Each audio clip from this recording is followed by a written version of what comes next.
China, India, seems to be very important to explaining why, to some extent at least, they have managed to withstand the worst of the global crisis. But of course, there are variations in that regard, and all of them are integrated with the world economy in significant ways, which generate risks as well, risks for them in this moment, just as that represented opportunity at an earlier moment.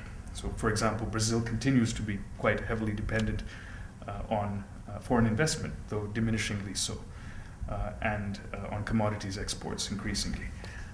And of course, China's case is very well known, and the case of Chinese dependence on foreign trade makes it especially vulnerable in the intermediate and longer term to a slowdown in the global economy.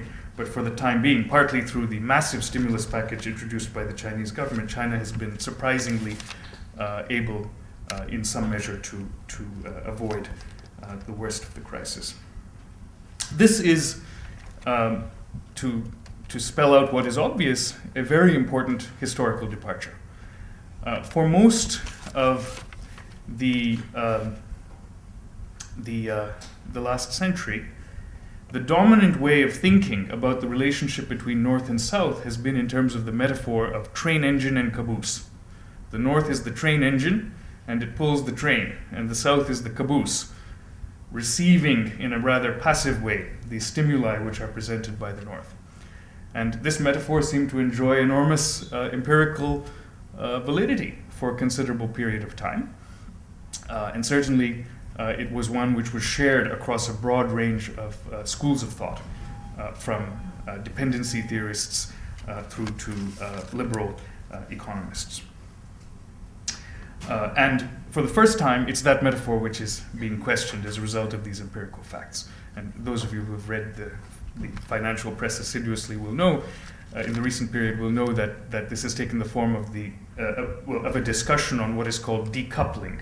The question has been asked as to whether, for the first time, there's a decoupling between North and South. And as far as I can tell, there have been at least two flip-flops in the prevailing wisdom as to whether or not there is decoupling. But the very fact that the question is being asked, it seems to me, as to whether there is now a decoupling, constitutes a very important departure and marks something that we should reflect upon here. This is it seems to me, is a crisis which is making bare some of the consequences of secular structural transformations in the world economy. So there are elements that are specific to the crisis, but there's also a very important respect in which the crisis is simply making evident what was otherwise becoming true.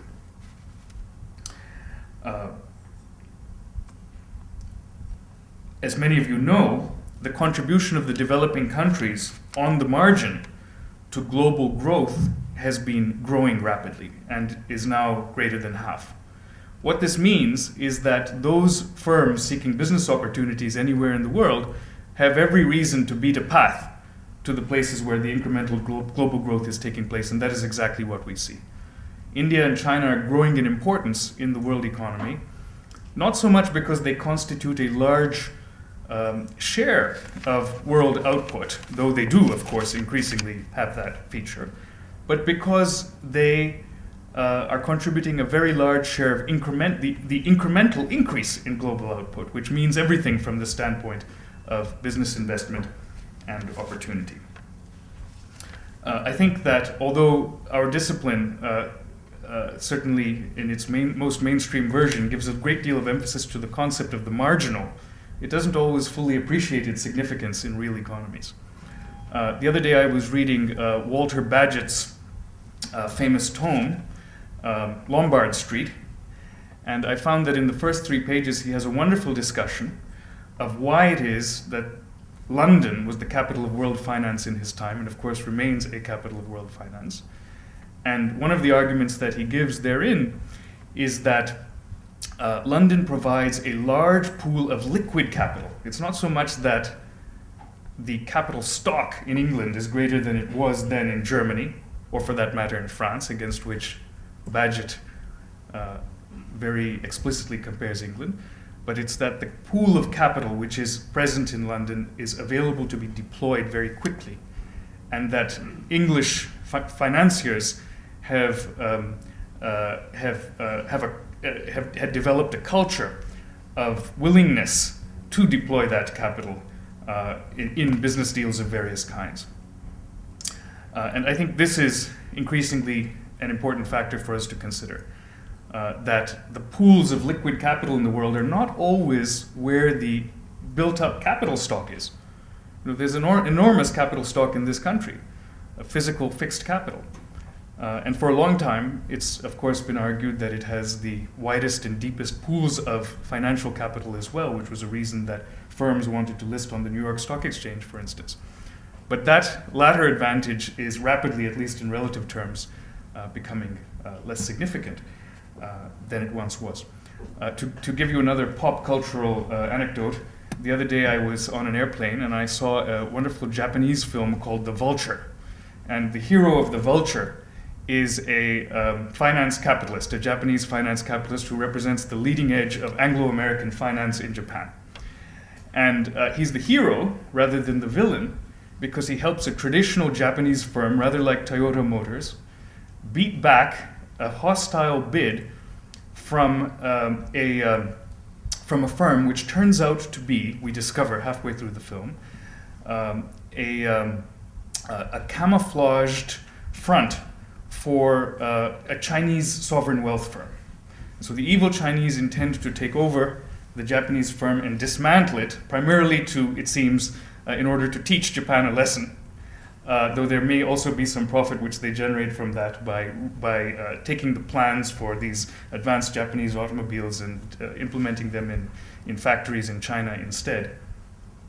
And the way in which this financier saves the Japanese automobile firm, which is meant to be an icon of Japanese technological leadership and quality, is to go to Dubai, where he speaks in fluent Arabic to his interlocutors there, to a sheikh whom he meets, and he convinces that person apparently to provide financing for a counter-strategy with which the Japanese firm successfully beats back the Chinese.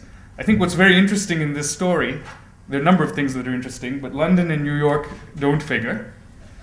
And the two places with the pools of liquid capital which can possibly provide the threat or the opportunity are respectively China and West Asia, in this case Dubai.